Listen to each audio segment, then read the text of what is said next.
충격적인 이야기다. 30대 중반의 한국인 남성 의대를 졸업한 의사인 김민재가 동유럽의 한 국경 분쟁 지역으로 여행을 떠났다. 그곳에서 이웃나라의 여군인을 만나 그녀가 임신하게 되는 책임을 지게 되었다. 이 동유럽 국가는 처음 방문하는 이들에게 낯설고 무거운 분위기를 선사한다. 잿빛 도시가 아니라 숲호수 유럽풍의 고풍스러운 건축물이 어우러진 땅이다. 하지만 언제부터인가 이 나라의 이름은 묘한 긴장감을 불러일으킨다. 최근 지정학적 위치와 이웃 나라와의 갈등으로 이 나라는 세계 뉴스의 중심에 자주 등장하며 국제사회의 이목을 끌고 있다. 이런 배경 속에서 32세의 한국인 여행자 김민재는 1년간의 휴식을 목표로 이곳을 찾았다. 민재는 의대를 졸업하고 몇 년간 병원에서 일했지만 끊임없이 돌아가는 시간의 소용돌이에 갇힌 듯한 느낌을 떨칠 수 없었다. 3개월밖에 안 됐는데 벌써 절반 이상 온 것 같아. 민재는 혼잣말로 중얼거리며 베개에 얼굴을 묻었다. 그가 묵는 호스텔은 수도 외곽의 소박한 곳으로 전 세계 배낭여행자들에게 익숙한 자유로운 분위기를 풍기는 장소였다. 오래된 건물 투박한 나무 침대 공용 욕실. 그리고 매일 아침 부엌에서는 각국에서 온 사람들이 자국에서 가져온 재료로 요리를 하며 작은 문화 교류가 펼쳐졌다. 민재는 이 호스텔에서 10일 정도 머물 계획이었다. 그의 작은 목표는 이 나라의 역사적인 건축물과 자연경관을 탐방하고 현지인들과 교류하며 자신만의 여정을 기록하는 것이었다. 1년간의 휴가를 내고 떠난 이 여유로운 여행은 민재가 대학 시절부터 꿈꿔온 긴 여정이었다. 하지만 그 사이 세상은 혼란에 빠졌다. 국경 지역의 전쟁 소식은 이 지역 전체에 짙은 그림자를 드리웠다. 갈등에 휘말린 이 동유럽 국가는 때때로 민재에게 현지인들의 얼굴에서 느껴지는 팽팽한 긴장감을 전했다. 그날 저녁 민재는 호스텔의 공용 라운지에 앉아 현지 맥주를 홀짝이며 휴식을 취하고 있었다. 도시 탐방을 마치고 돌아온 몇몇 여행자들이 활기차게 이야기를 나누는 가운데 그는 창밖을 바라보았다. 해가 천천히 지고 밤이 깊어갔다. 그때 호스텔 문이 갑자기 열리며 한 여성이 들어섰다. 그녀는 키가 크고 어깨가 떡 벌어졌으며 먼지로 덮인 낡은 배낭을 메고 있었다. 그녀의 옷은 이웃나라 군대의 전투복을 연상케 했지만 완전한 군복은 아니었다.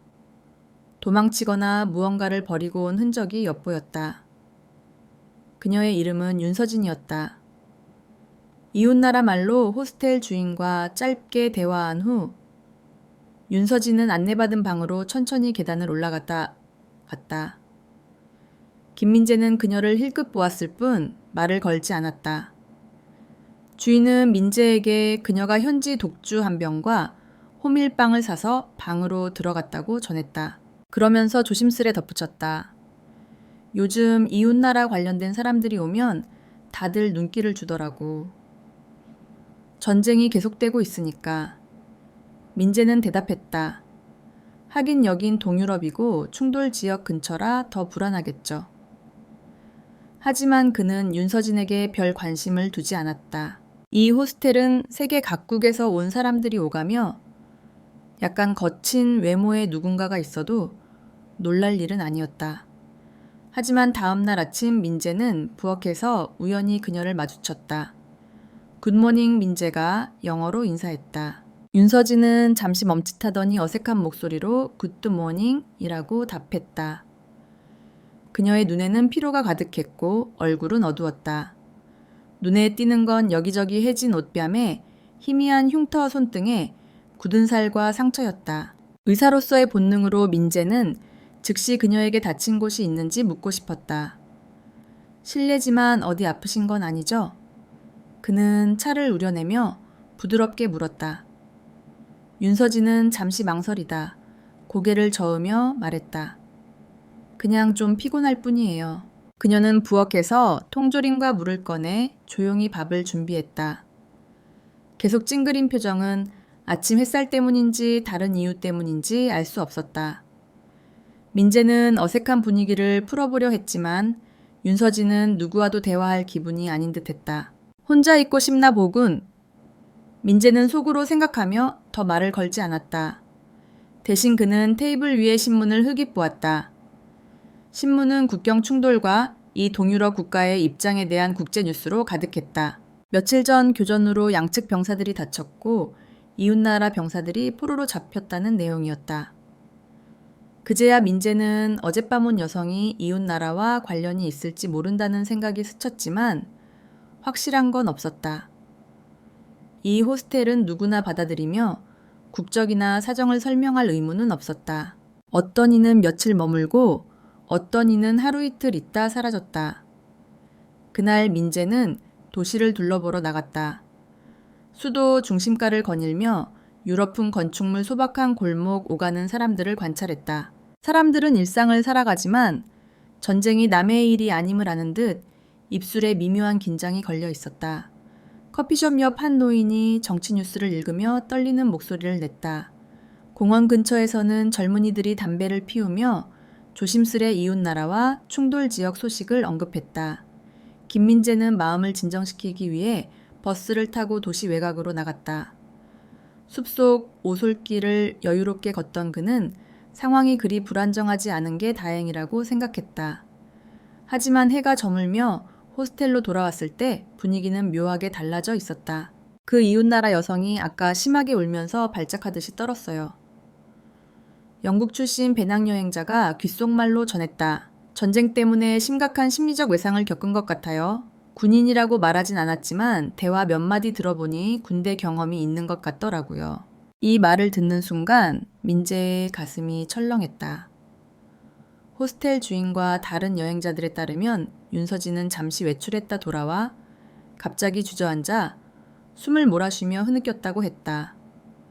누군가 다가가려 했지만 그녀는 그러지 마, 제발 같은 말을 중얼거리다 결국 방으로 들어가 문을 잠갔다. PTSD, 외상 후 스트레스 장애일 거야.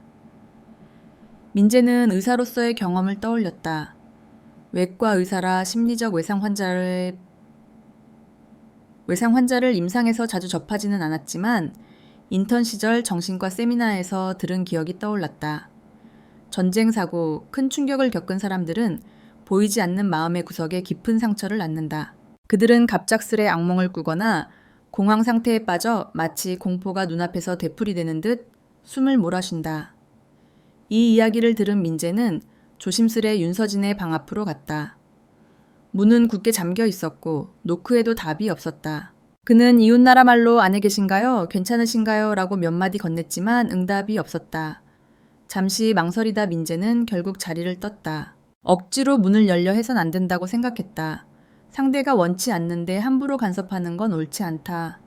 그날 밤 호스텔 복도는 유난히 조용했다. 다른 여행자들도 윤서진의 상태를 눈치채고 그녀의 방 앞에서 시끄럽게 오가지 않았다. 민재는 공용 라운지에 앉아 노트북에 여행일지를 쓰다 늦은 밤이 되어서야 방으로 돌아갔다.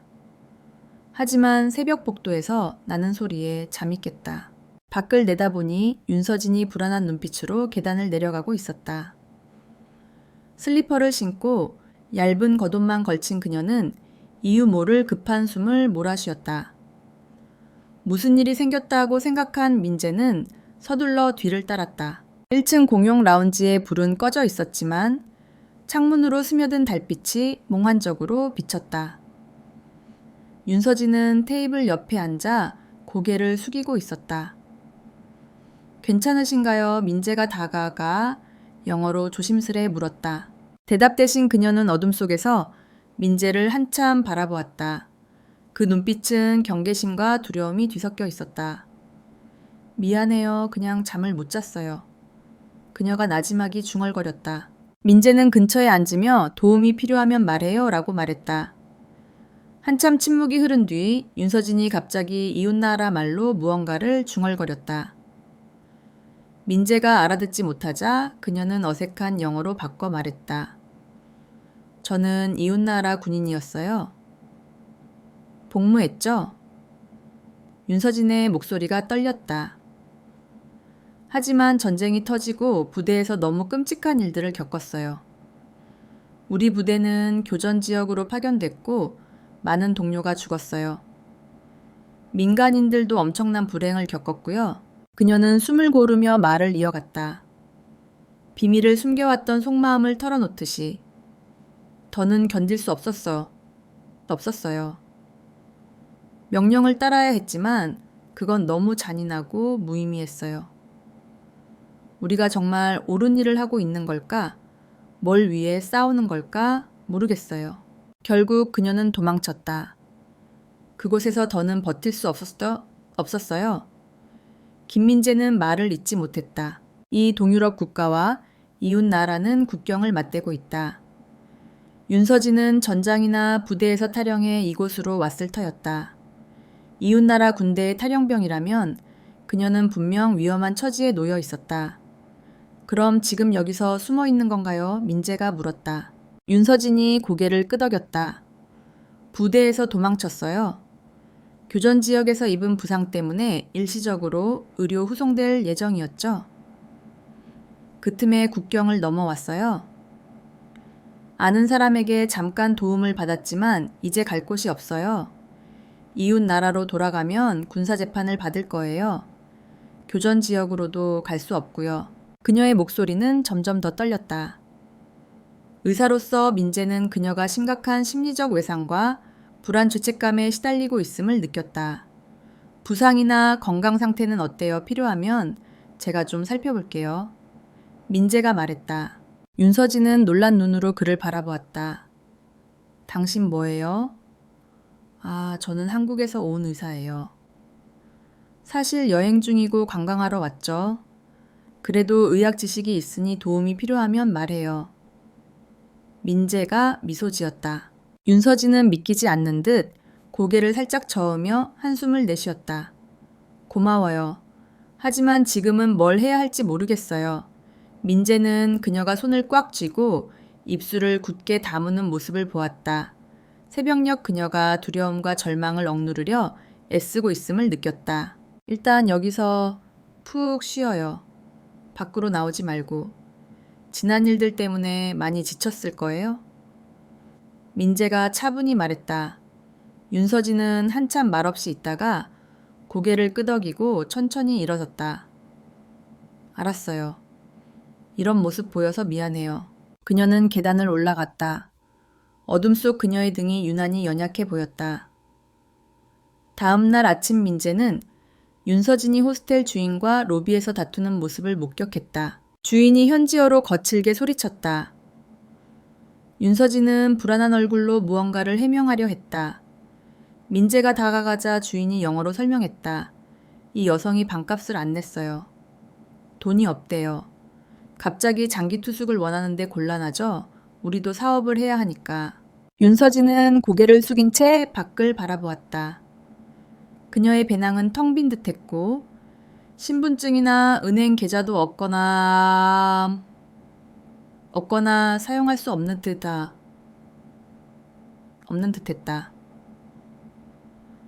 민재는 그녀를 변호하고 싶었지만 결국 돈 문제였다. 주인은 퉁명스럽게 말했다. 오늘 방값을 안 내면 나가야 해요. 전쟁 중인데 혹시 범죄자일 수도 있잖아요. 이웃나라 탈영병이면 위험하죠? 민재는 할 말을 잃었다. 동시에 윤서진에 대한 연민이 솟구쳤다. 그녀는 이곳까지 도망쳐 왔지만 모습을 드러내는 것조차 어려운 처지였다. 불법 이민자나 탈영병이라면 공식적인 보호를 받기 힘들 터였다. 민재는 주인에게 정중히 말했다. 잠시만요. 제 방은 저 혼자 쓰고 있어요. 그녀가 정말 갈 곳이 없다면 같이 방을 써도 될까요? 추가 비용은 제가 낼게요. 주인은 잠시 난처한 표정을 짓더니 민재가 현지 화폐로 추가 비용을 내겠다고 하자 목소리를 누그러뜨렸다. 그럼 괜찮아요? 둘이 알아서 하세요. 문제만 안 일으키면 돼요. 그는 씩 웃었다. 윤서진은 민재의 제안을 듣고 어색한 표정을 지었다. 괜찮을까요? 정말 폐가 될 텐데요. 민재가 고개를 끄덕였다. 저도 장기 여행 중이라 방은 혼자 써요. 아직 다음 행선지도 안 정했으니 편하게 지내요. 걱정 마세요. 윤서진은 제대로 감사 인사도 못하고 그저 고마워요라고 중얼거렸다. 그렇게 윤서진은 민재의 방으로 옮겼다. 2층 침대가 있는 방이라 공간을 나눌 수 있었고 민재는 그녀에게 위층 침대를 양보했다. 처음엔 어색했지만 그날 이후 윤서진은 점차 민재와 이야기를 나누기 시작했다. 그녀는 이웃나라 시골 마을 출신으로 가난한 환경 때문에 군에 입대했다고 했다. 처음엔 전쟁을 상상도 안 했다. 군인이 되면 안정적인 월급을 받을 거라 생각했다. 하지만 이 동유럽 국가와의 충돌이 시작되자 그녀는 전투부대에 배치되어 매일 끔찍한 현장을 마주했다. 군 명령에 저항하기는 어려웠지만 시간이 지나며 그녀는 자신이 왜 죽이고 죽어야 하는지 의문을 품었다. 처음엔 조국을 지키고 싶다는 애국심이 있었어요.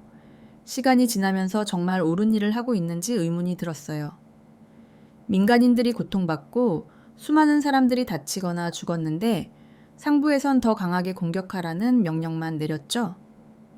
그때부터 저는 달라졌어요. 윤서진은 조용히 털어놓았다. 도망쳐야겠다고 결심했어요. 더는 그런 일을 할 수 없었어요. 김민재는 그녀를 바라보며 깊은 연민을 느꼈다. 동시에 그녀 안에 깊은 상처와 죄책감이 남아있음을 감지했다. 민재는 말없이 그녀의 이야기를 들었다. 의사로서 환자의 이야기를 들어주고 치유를 돕는 건 그의 역할이었다. 마음의 상처는 누군가의 이해와 경청에서 서서히 아물기 시작한다. 하지만 그날 밤 새로운 사실이 민재를 놀라게 했다. 윤서진이 갑자기 구토하며 쓰러졌다. 민재는 급히 그녀를 부축해 물을 마시게 하고 상태를 확인했다. 열은 없었지만 분명 구역질 증상이 있었다. 이상한 음식을 먹은 건 아니죠? 민재가 걱정스레 물었다. 윤서진은 이마에 땀을 닦으며 작게 숨을 내쉬었다. 아니요, 어제 이상한 건 안 먹었어요. 민재는 단순한 식중독이 아니라 다른 가능성을 떠올렸다. 예를 들어 임신.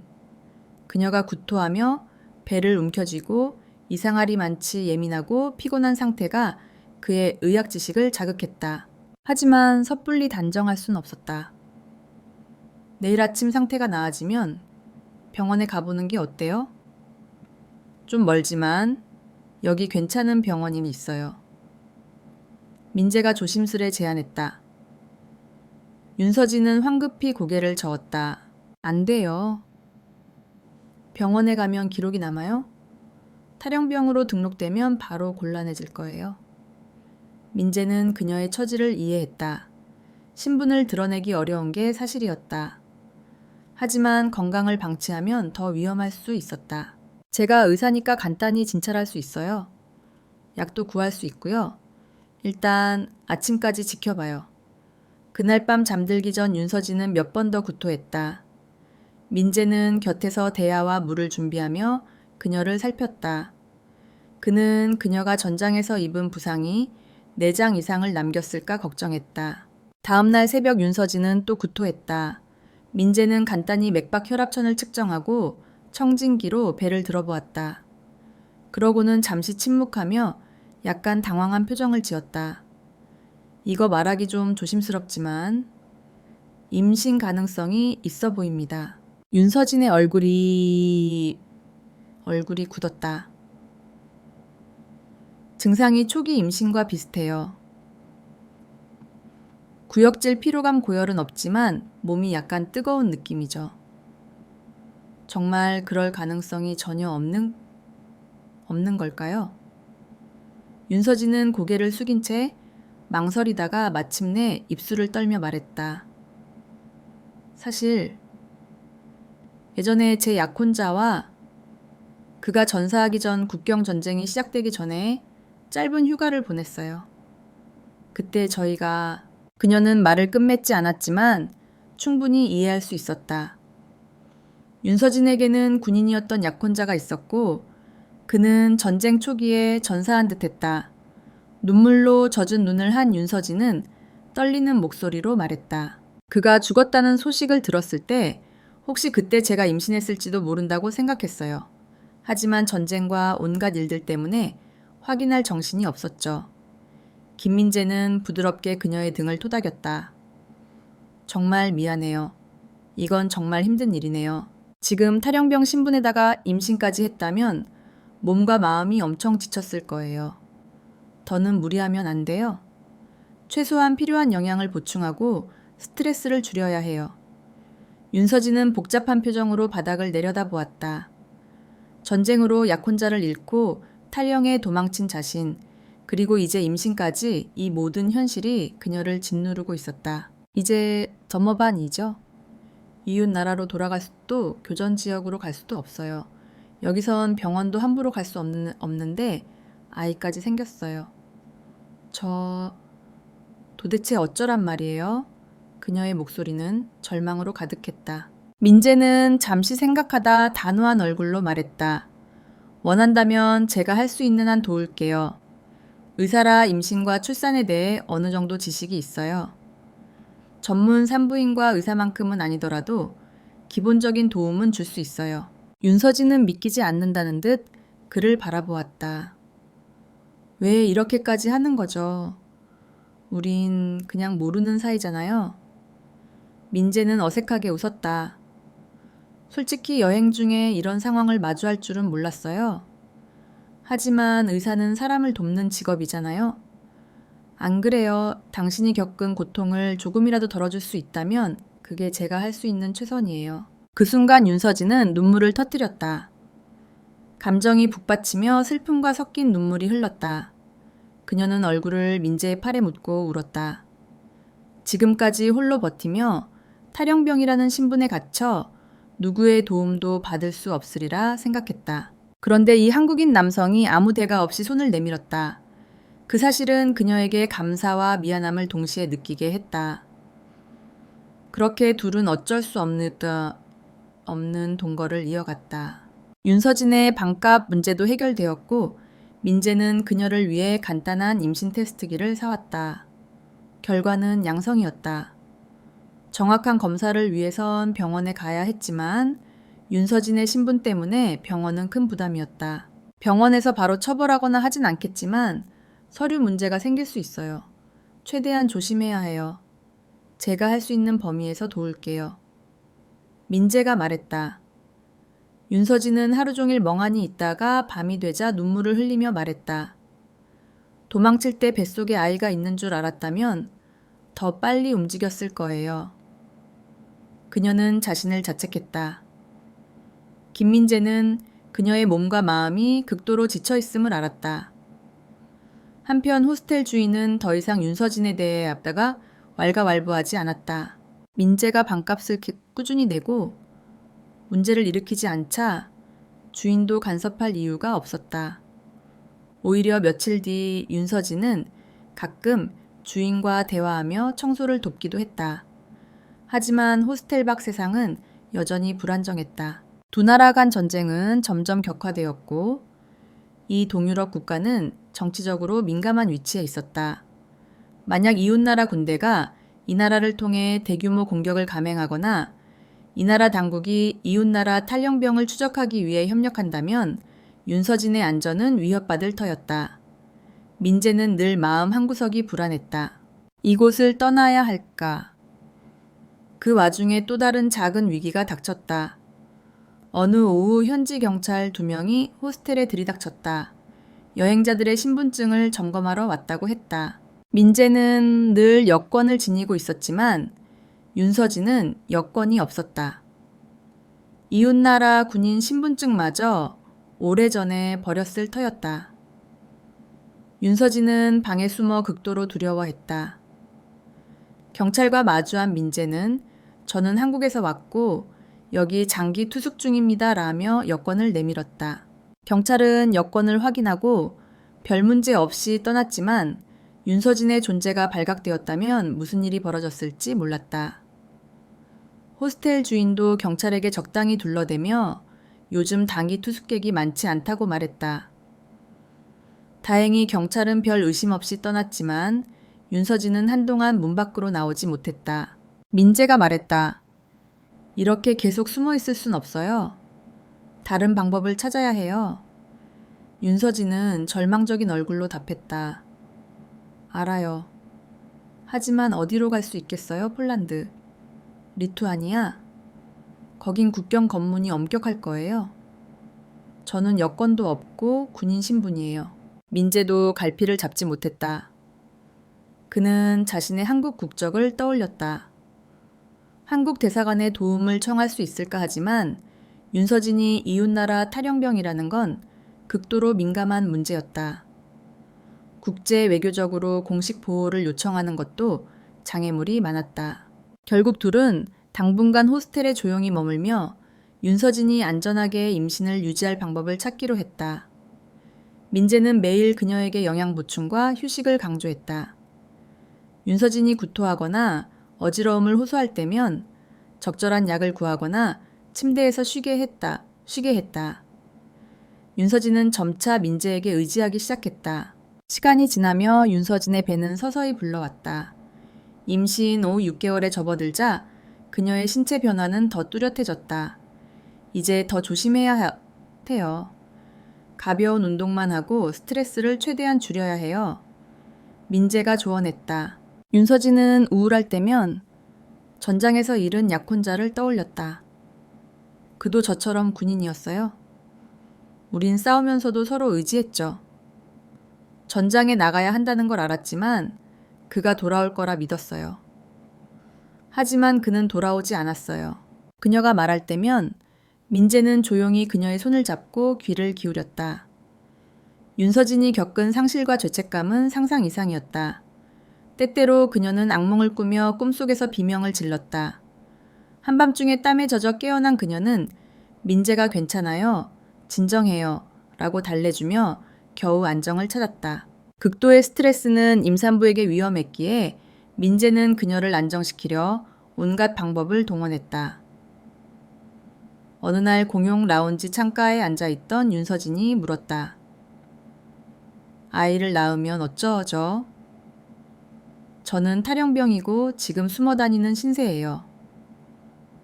아이를 키울 수 있을까요? 민재는 잠시 머뭇거리다 대답했다.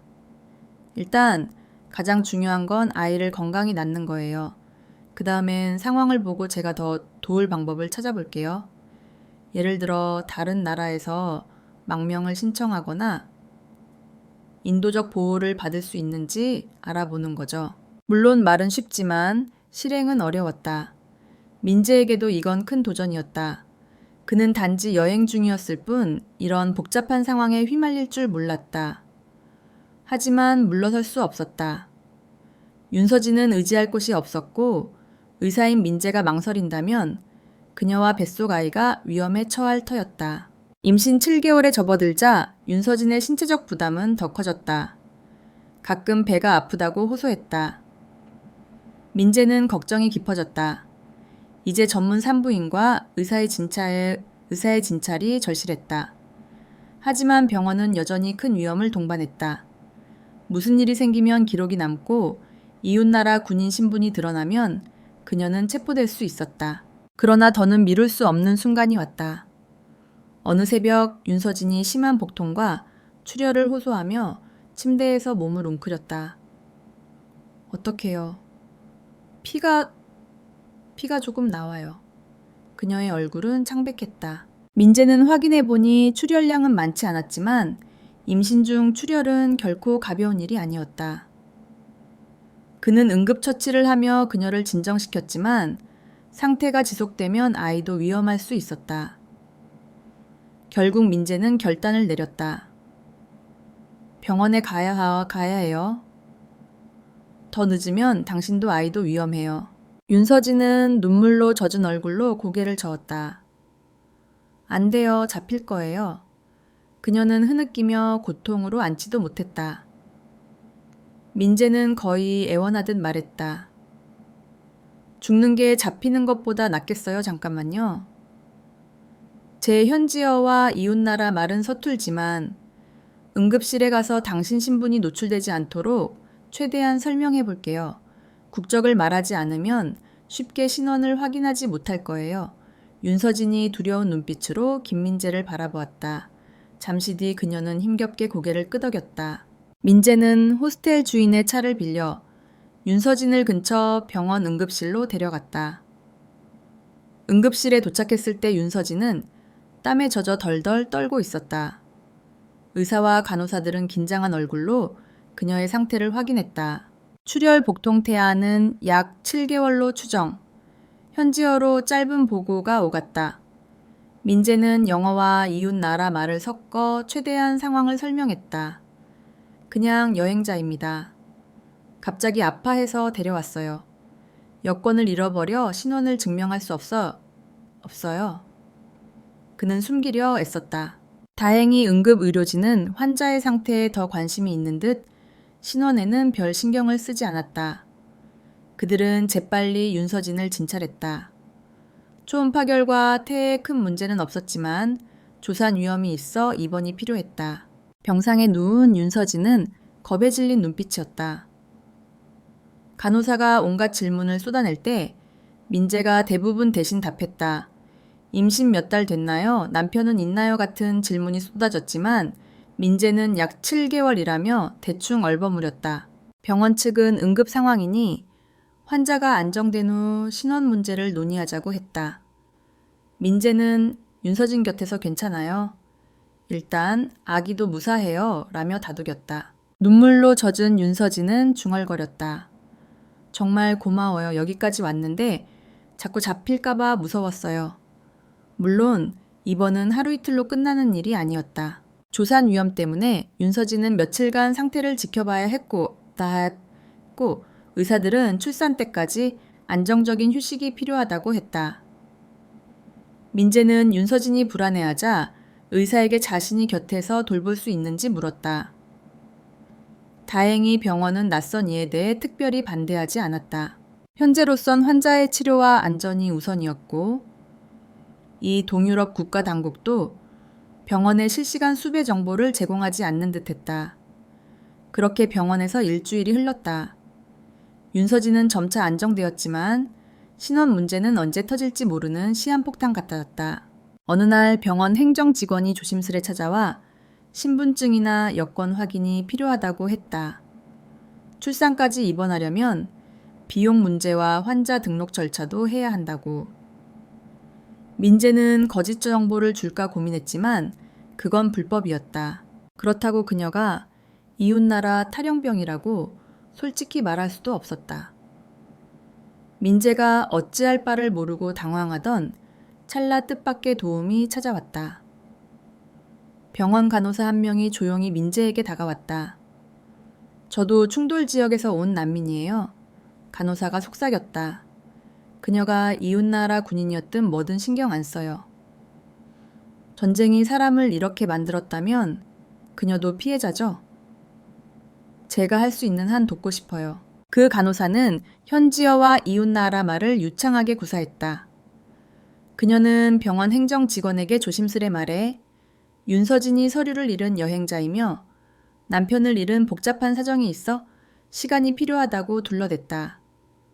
그리고 임시 서류로 등록을 대신해 윤서진이 입원을 이어갈 수 있게 했다. 완벽한 해결책은 아니었고 시간이 지나면 의심이 커질 수 있었다. 하지만 당분간 윤서진은 안정적으로 치료와 돌봄을 받을 수 있었다.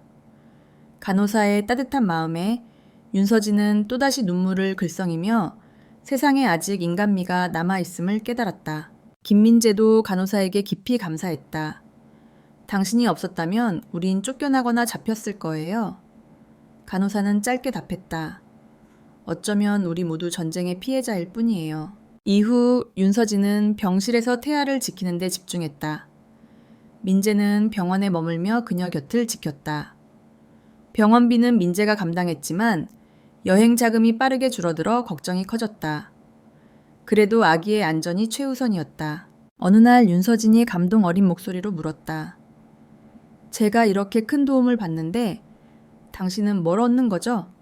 여행이 엉망이 됐잖아요. 민재는 쓸쓸히 웃었다. 처음엔 나도 당황했어요. 하지만 이게 꼭 망한 건 아니에요.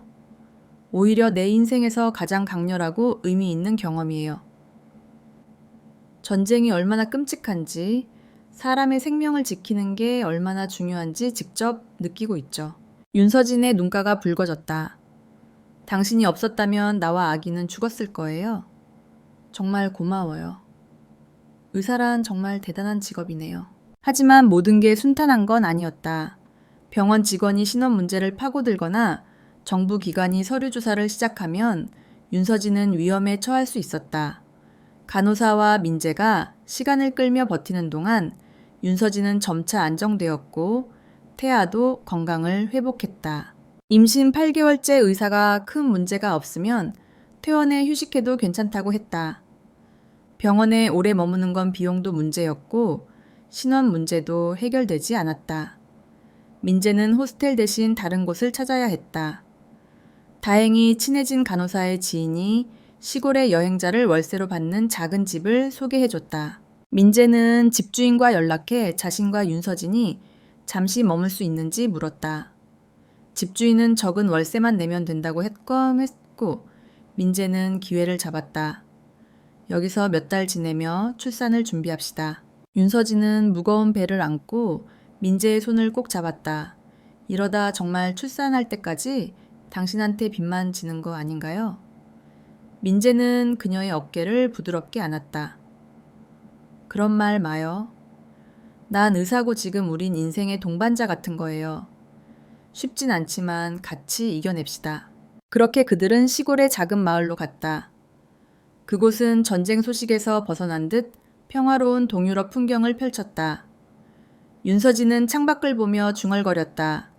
이웃 나라나 교전 지역에도 이런 평화로운 곳이 많았을 텐데. 민재는 그녀의 마음을 헤아리며 답했다. 전쟁이 곧 끝나고 모두 제자리로 돌아갈 수 있길 바랍시다. 시골집은 작지만 아늑했다. 집주인은 다른 도시에 살아 자주 만나지 않았다. 민재의 보살핌 아래 윤서진은 배가 많이 불러 신중히 일상을 보냈다. 민재는 매일 그녀의 혈압과 맥박을 체크하고 밥을 챙기며 가벼운 운동을 안내했다.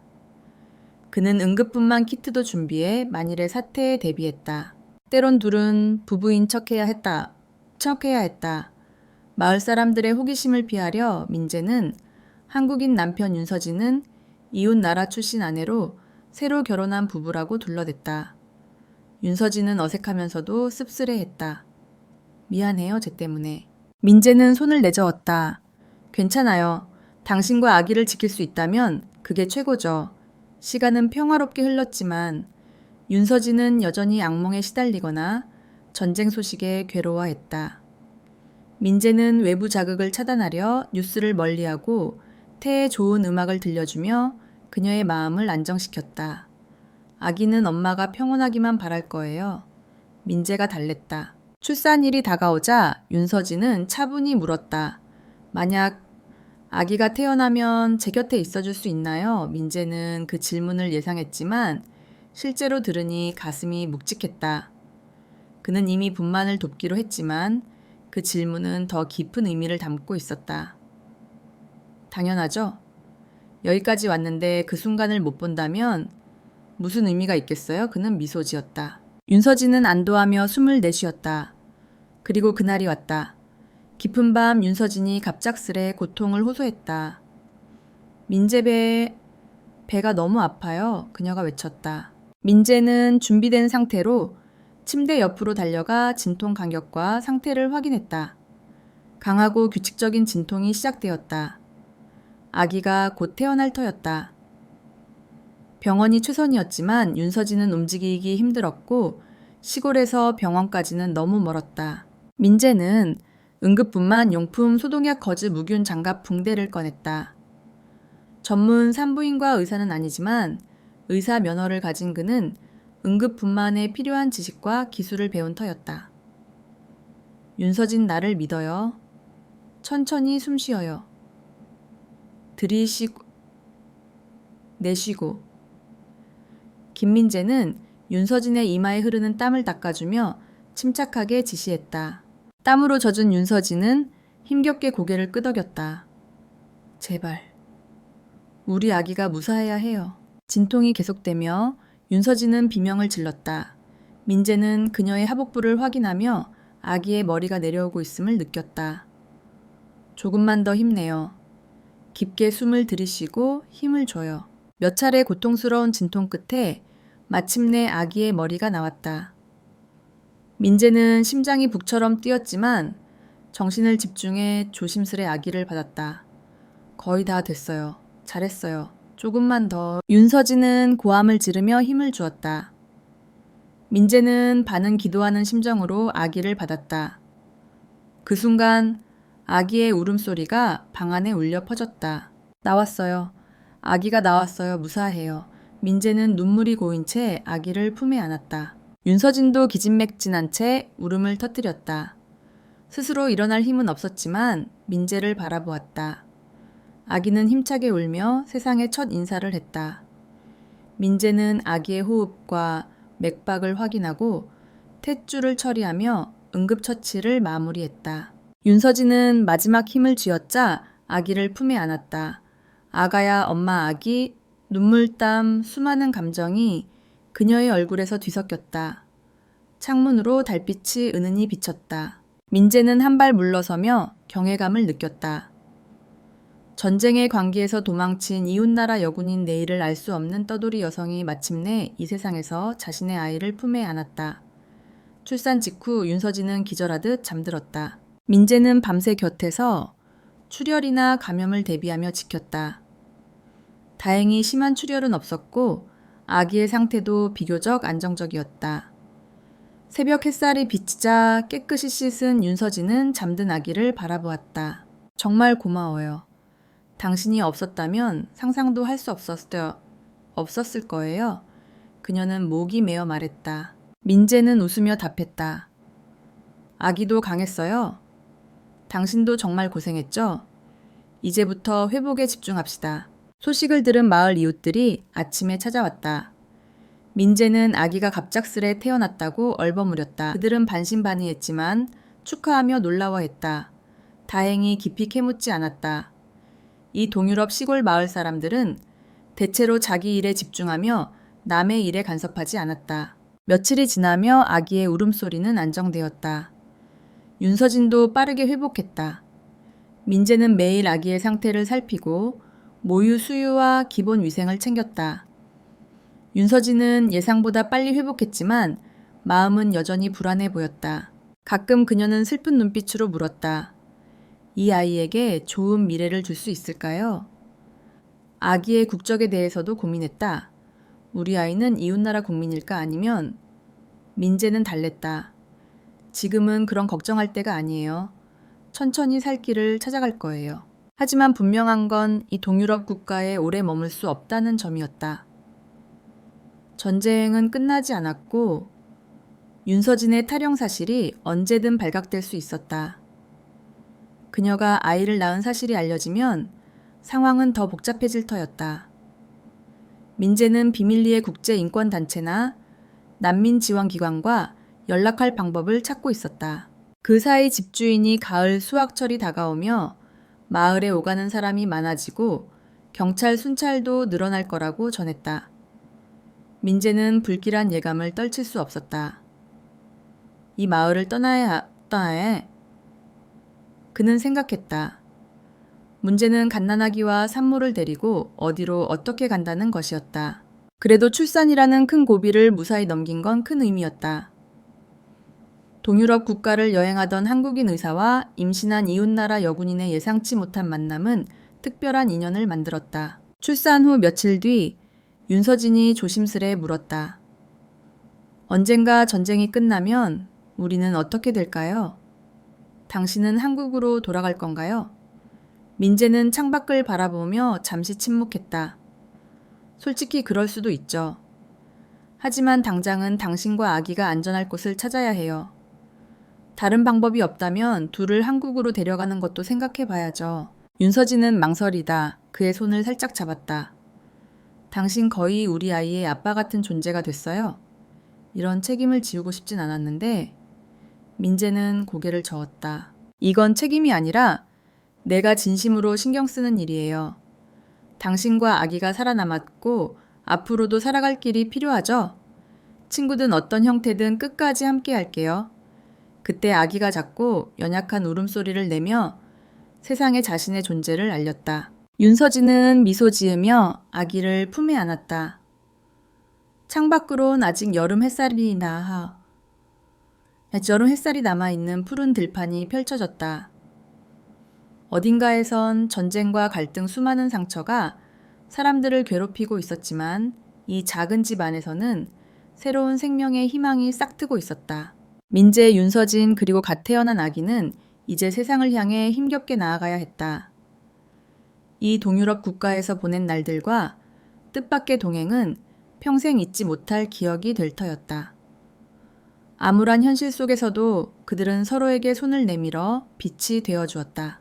심리적 외상과 전쟁의 상처를 안고 방황하던 역싱화 휴식을 찾던 남성이 우연히 또 다른 인생의 도전을 짊어졌다. 그들의 관계는 사랑이라고 부르기엔 복잡하고 우정이라고 하기엔 너무 특별했다. 하지만 분명한 건 그들이 서로의 절망을 달래주고 한 작은 생명을 함께 지켜냈다는 점이다. 세상 어딘가에서 또 다른 폭탄이 터지고 또 다른 슬픔이 싹틀지 몰라도 이 작은 집 안에서 아기의 울음소리는 희망의 노래가 되었다. 그 노래는 전쟁이 멀어지고 더 많은 이가 자유롭게 웃을 수 있는 날을 간절히 바라는 기도가 되었다.